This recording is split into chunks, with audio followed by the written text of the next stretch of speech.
Bonjour à tous. Bon, aujourd'hui, suite du cours sur les calculs des preuves des decks des G54 que vous avez déjà vu, que vous avez rempli sur votre livret, j'espère compris. Maintenant, on va essayer de voir de façon théorique euh, comment on peut trouver ces valeurs. Donc surtout les valeurs de pref, hein. On va regarder ensemble. Donc, je vous propose deux exercices, un exercice de tournage et un exercice de fraisage. Euh, et donc, du coup, on se rapproche de la réalité. La seule chose qui va vous manquer, c'est la pratique sur la machine. Mais si vous comprenez là cet exercice, ce que vous faites dans cet exercice, après c'est que de la manipulation et vous vous adapterez à n'importe quelle machine. Alors on y va. L'idée donc c'est de trouver les prefs en X et en Z. Là sur notre tour, on va s'imaginer sur notre CT200. Donc regardez, on vous donne dans l'énoncé, on vous dit, après avoir dressé et charioté la face et le diamètre d'une pièce, on obtient les résultats suivants. Alors, un diamètre mesuré, la valeur, ça c'est la valeur qu'on mesure du diamètre mesuré, la face dressée par rapport au mandrin, la distance entre la face qu'on vient de dresser et le mandrin. On a besoin de nos deux valeurs de jauge, en X et en Z, donc de l'outil qui a servi à faire le chariotage et le dressage, et puis les valeurs des points courants de X par rapport à OM et de Z par rapport à OM. Alors je vais quand même vous montrer le schéma suivant pour vous expliquer un peu mieux, vous comprendrez mieux. Donc on va commencer sur ce schéma à parler du pref en Z. Donc si on regarde, notre pref en Z c'est quoi? C'est, je vous rappelle, alors on va mettre des notes, c'est le pref en Z, c'est de notre OM ici jusqu'à notre OPP ici, d'accord? On voit en bas la flèche là, ça indique cette valeur là. Donc comment on peut la trouver? Eh bien regardez, on va s'imaginer qu'on va venir dresser notre face.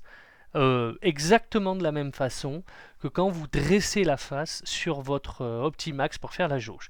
Donc on dresse la face et à ce moment-là, une fois qu'on a dressé, surtout, on ne bouge plus en Z, d'accord? On bouge plus et on va noter la valeur. Elle est marquée où? Elle est là, elle n'est pas marquée. C'est la valeur du point courant par rapport à OM en Z, d'accord? Donc on pourrait la rajouter sur schéma. Ça correspondrait à cette distance là. Oh, c'est pas facile avec le stylo. Ça, c'est point courant de Z par rapport à OM.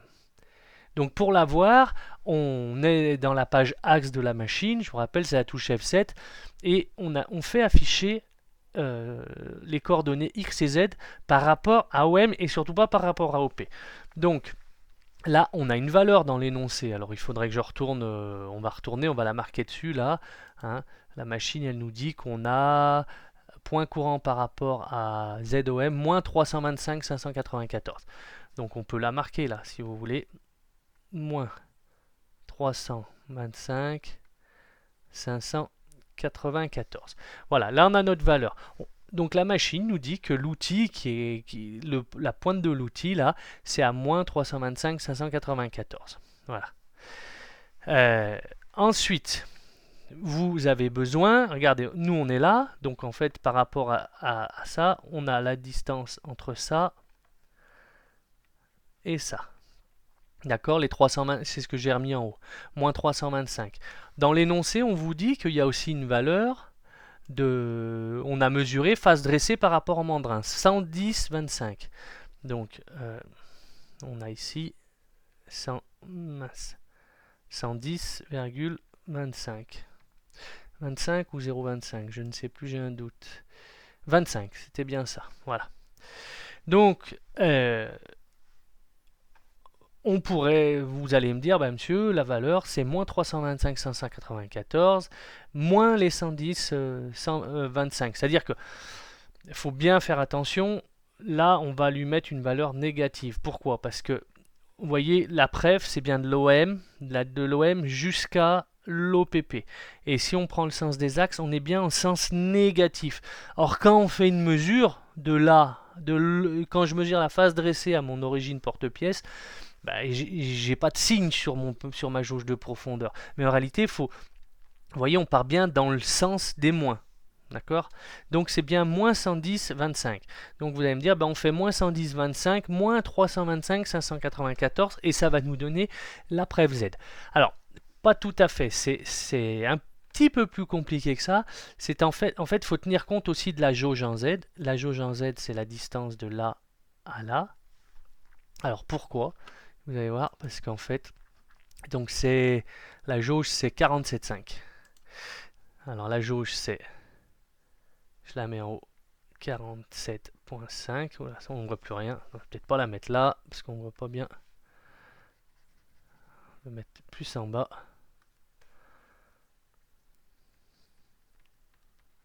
Voilà, ici. Donc, alors pourquoi je vous dis c'est un peu plus compliqué, c'est qu'en fait, quand la machine elle vous donne cet affichage moins 325, 594, elle ne tient pas compte de la valeur de la jauge.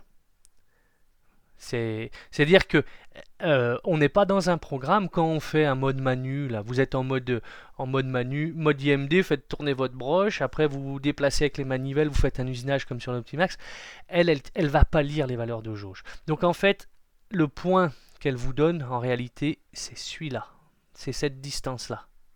Vous voyez, elle vous donne la valeur entre OM et son origine porte-outil. C'est-à-dire ce point elle le connaît. Donc il faut rajouter la valeur de la jauge. Donc du coup, ici, on aura pref Z qui sera égal à moins 325,594. On va rajouter la jauge, mais en négatif, hein.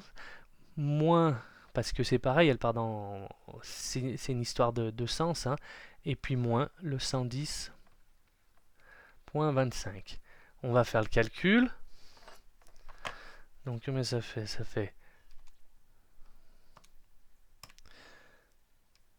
110,25.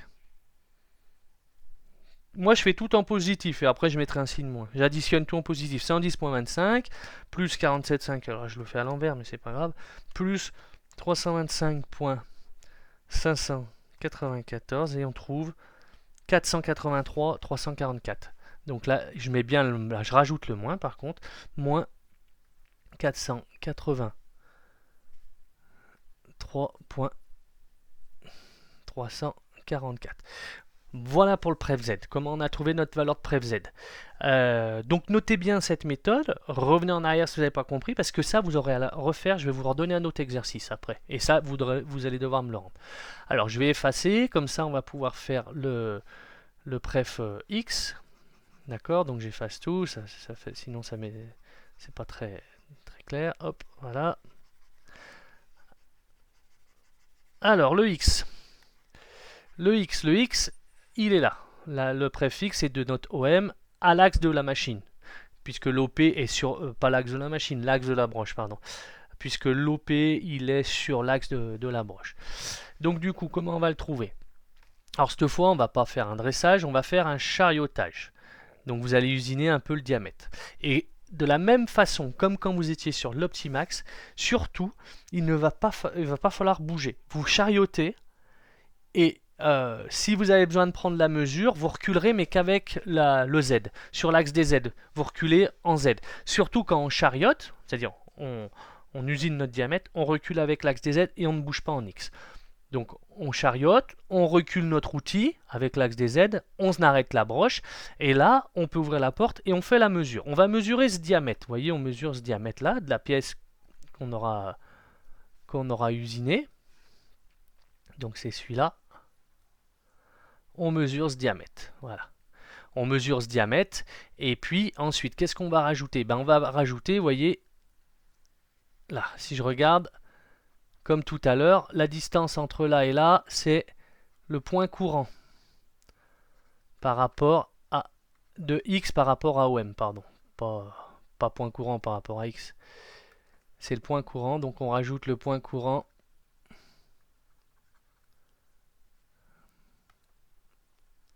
de x par rapport à OM. C'est la valeur affichée à l'axe. Et puis on rajoute la jauge en X qui est marquée ici, plus le rayon usiné diamètre divisé par 2. Voilà, toutes les valeurs à additionner.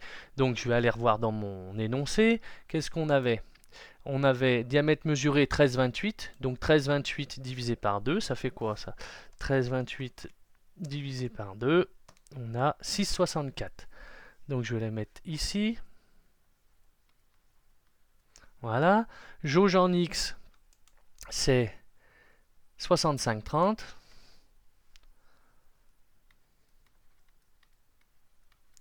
Et point courant par rapport à OM en X, c'est moins 126, 544. Donc,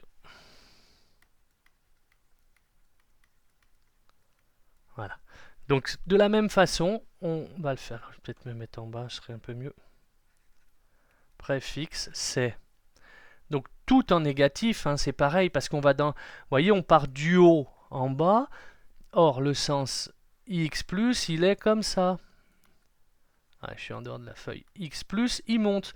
Donc, nous, on est bien dans le sens négatif. Donc, tout est en moins. Il faut rajouter des moins. Donc, moins 126,544 moins 65,3 moins 6,64. Et on fait la somme de tout ça. 126,544. Donc moi je mets tout en plus et je mets le signe moins après. Moins 65,3 moins 6,64. Ça nous fait... Non, là j'ai fait une erreur, je me suis trompé. 126,544 plus...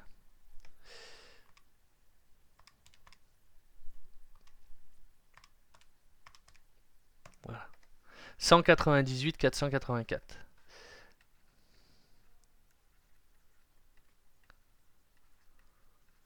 Voilà. Ça, vous avez les valeurs de préf. Alors, rajoutez le moins, j'allais oublier. Moins 198, 484.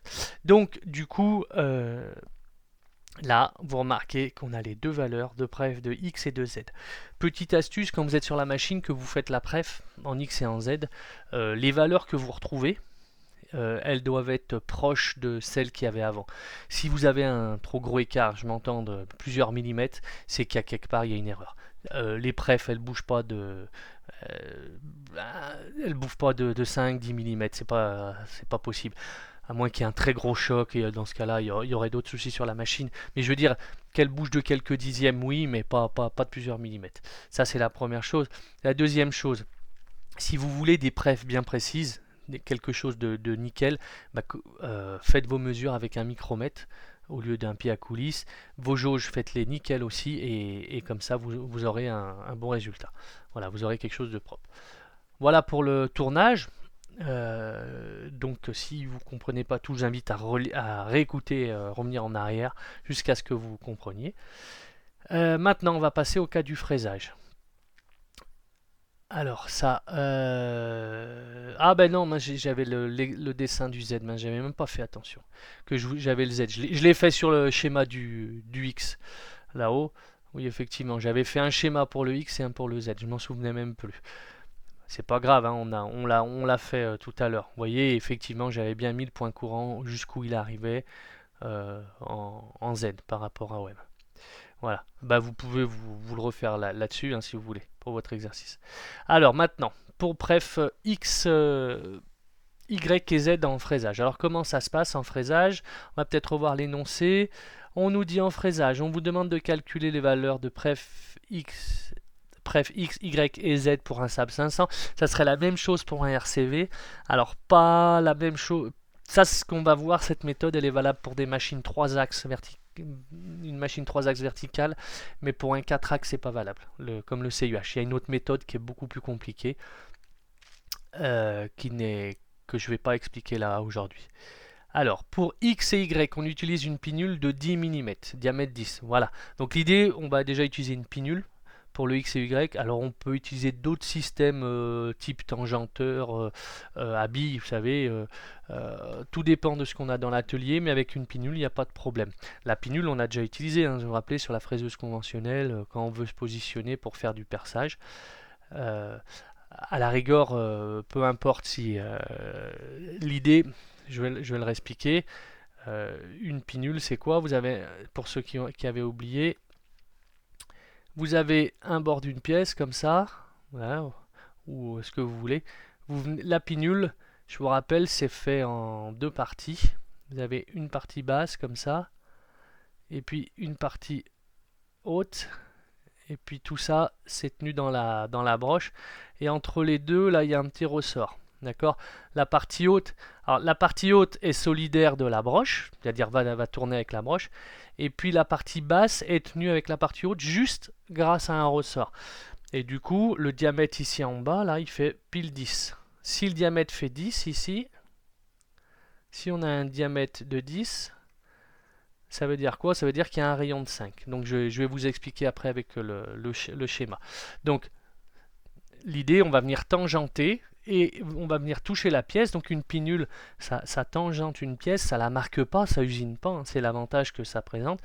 Et quand la partie basse va être bien alignée, et ben ça voudra dire qu'on sera à 5 mm de l'axe de la broche. Quand ça décroche plus exactement. Mais là, je ne vais pas vous expliquer la méthode d'utilisation de la pinule, ça va être un peu trop compliqué sur une feuille. Il vaudrait mieux le voir sur une machine directement.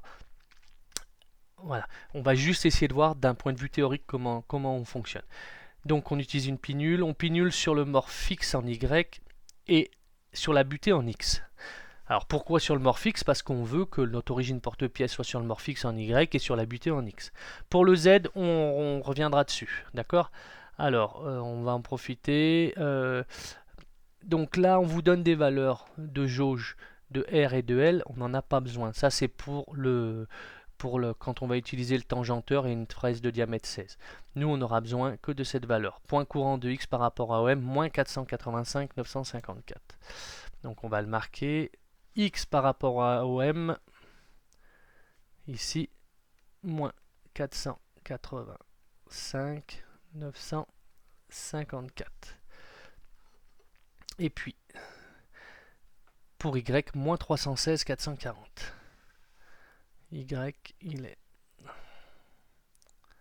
là, moins. Voilà, on les a. Alors, comment ça se passe? Du coup, regardez voir. OM, la préf en X, on va travailler déjà. C'est de OM à OPP. OPP, c'est ici, là. Hein. D'accord? On le voit. Alors, en fait, vous voyez, là, le point courant par rapport au M, qu'est-ce qu'elle vous affiche, la machine? Elle vous affiche la position, alors là, par contre, de l'axe de la broche jusqu'à l'OM. Et regardez, on a dessiné la pinule en blanc, là, ces deux cercles ce blanc. L'axe, il est bien ici. Je vais me mettre sur... L'axe de la broche, c'est ici, c'est ça, ok? C'est là, la croix de la broche. L'axe de la broche est là. Du coup, on a la valeur de là à là. Et qu'est-ce qu'il faut rajouter? Vous voyez, j'ai mis rayon pinule. Donc là, la préf X, c'est facile, c'est moins 485.954. Alors maintenant, c'est là où j'allais dire c'est plus compliqué. C'est plus ou moins 5. Alors c'est pareil, il faut bien connaître ses axes machines. Et on sait que le X+, il part à droite. D'accord? X+, c'est dans ce sens-là. Donc nous, on veut encore reculer en moins. Donc c'est moins 5 en plus. D'accord? C'est 5, mais encore moins. Donc, moins 485 moins 5, ça va faire préfixe moins 490 954. Voilà, pour le préfixe. Après, sur machine, il y a une astuce pour jamais se tromper si c'est plus ou moins. Moi, ce que je fais, c'est qu'on note la valeur. Là, on note bien la valeur point courant en X. Et ensuite, on se redéplace, on amène vaguement l'axe de la broche sur le point qu'on voudrait.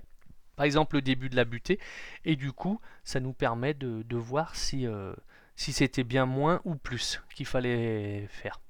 Mais ça je vous le montrerai sur machine, ça sera peut-être plus clair, c'est plus simple que sur une feuille comme ça. Alors maintenant, le pref Y, ben, même fonctionnement, on a notre valeur, et puis vous voyez, bah tiens là c'est intéressant parce que le Y ça nous donne la distance de OM à l'axe ici, mais comme, regardez, la pinule elle est comme ça, vous voyez, qu'est-ce qu'il va falloir faire à votre avis, les 5? Ils vont partir 5, le Y+, je vous rappelle, il monte, on le voit ici, Y+, c'est en haut, comme ça. Donc du coup, ça va être ça, c'est moins 316 plus 5. Donc, bref, Y, c'est moins 316.440 plus 5, ça fait moins 311.440. Donc le calcul n'est pas bien compliqué. Il faut juste pas se tromper sur le signe hein, quand on le fait avec la pinule. Voilà. Pour le Z, pas très compliqué non plus. Hein. Là, on a monté un outil. On vous montre un outil. Voyez la distance alors de OM, le point courant en Z par rapport à OM, c'est la distance de OM jusqu'au nez de broche. Voilà. Le nez de broche, c'est le point, quand on enlève l'outil, c'est le début de la broche, quand il n'y a pas d'outil. Donc c'est ce point-là. Donc ces valeurs, on va aller voir sur le... combien il nous avait dit. On avait en Z moins 312,184. Donc je vais la noter. Donc ça c'est moins 312,184. On a besoin de la longueur de l'outil, donc ça jauge en L, ou en Z si vous préférez, 110,70. Donc on va la noter ici. Et puis la hauteur du tangenteur. Donc dans l'énoncé, la hauteur du tangenteur, il est de on vous dit un tangenteur ou une cale étalon. Effectivement, si on n'a pas de tangenteur, un tangenteur c'est un appareil spécial qui est fait qui permet de venir toucher délicatement le tangenteur avec l'outil. Et il a un petit système de ressort, ça évite de casser l'outil et puis de faire une mesure très précise. Maintenant, si on n'a pas ça, on peut prendre des cales étalons. Mais alors là, attention, parce que le risque avec une cale étalon, c'est qu'on casse l'outil. Parce qu'on met la cale étalon. Donc la cale étalon, je vais vous montrer sur le dessin, comme ici, là, on la mettrait à la place du tangenteur, puis on vient toucher, mais si on fait un dixième de trop, on avance d'un dixième ou 2 dixièmes de trop, paf, ça pète l'outil, surtout s'il est en carbure. Donc la technique là, avec les cales étalons, c'est de mettre un petit papier, vous savez, mettre une feuille, et d'avancer tout doucement. Ah oui, j'ai pas précisé, c'est vrai que quand on... J'ai pas précisé pour la pinule, parce que j'ai pas précisé la méthode de la pinule ni du tangenteur, mais pour affiner notre travail, on utilise des incréments à la fin. Vous savez, l'incrément, c'est sur la machine, vous avez la touche 1, c'est 1, 10, 100 et 1000. Ça correspond aux valeurs de déplacement quand vous êtes en mode manuel avec les manivelles. Une graduation de manivelle, si on est à 1, c'est 1 micron. Si on est en 10, c'est 10 microns. Si on est en 100, 100 microns. Si on est en 1000, 1000 microns. Donc on va affiner notre travail avec l'incrément 1. Mais ça, il faut que je vous le montre sur machine parce que c'est trop compliqué, c'est comme ça. Voilà, là par contre je veux que vous compreniez ce que vous faites.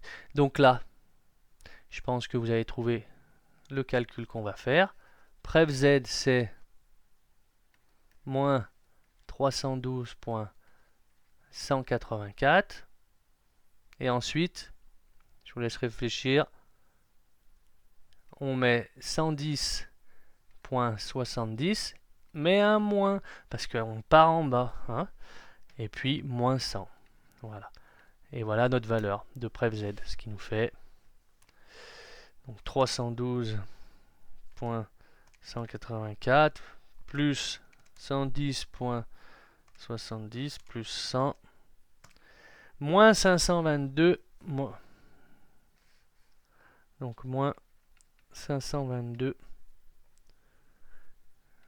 884. Voilà. Donc ça, c'est pour trouver le Pref Z. Donc cette méthode là que je viens de vous expliquer, elle est super importante parce qu'en réalité, Nous, elle a permis de calculer ce fameux pref, mais elle pourrait très bien vous permettre de positionner un origine programme. Souvent dans les entreprises, on va vous dire place l'OP, mets l'OP en place, etc. Eh ben, imaginons, tiens, là, nous on l'a mis là, buté, morphix, mais imaginons que dans l'entreprise, on ait décidé plutôt de le mettre là, l'OP. D'accord? Alors là, vous pouvez plus. Qu'est-ce que vous auriez fait? Ben, vous ne seriez pas allé tangenter sur la butée et sur le morphix, mais vous auriez tangenté sur cette face de la pièce et sur cette face de la pièce. Voilà. Et du coup, la valeur que vous auriez trouvée, c'est la valeur du pref.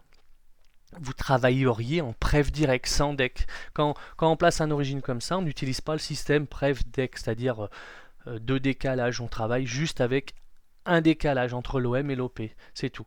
Nous, si on voulait mettre l'OP avec notre façon de travailler, si l'OP était ici, là, comme je vous l'ai dit, eh ben, on calcule le pref comme on a fait, puis après, ben, en X, il n'y a pas besoin de mettre un deck, puisque c'est sur la même, c'est à la même valeur. Il y aurait un deck X de 0. En Y, eh ben, il y aurait le deck Y, ça correspondrait à cette largeur de pièce, là, ici. Voilà. Deck Y, ça serait ça votre deck Y, si on l'avait mis en bas. Et puis le Z, bah, ça dépend où on le veut, si on le veut en haut de la pièce, en bas, etc. Voilà pour ce cours sur les explications sur les prefs et decks, comment on les trouve. Je vous invite vraiment à comprendre et à refaire. De toute façon, vous avez un exercice à faire. Faites-le parce que ça fait vraiment partie des notions de réglage à connaître. Et si un jour vous voulez régler des machines, faudra le faire. Mais surtout, il faudra comprendre ce que vous faites. Parce que si vous répétez une méthode, vous faites quelque chose et que vous ne comprenez pas au bout du compte ce que ça fait, bah, vous aurez du mal à vous adapter à une nouvelle machine, à une nouvelle façon de travailler, etc. Voilà. Allez, bon courage.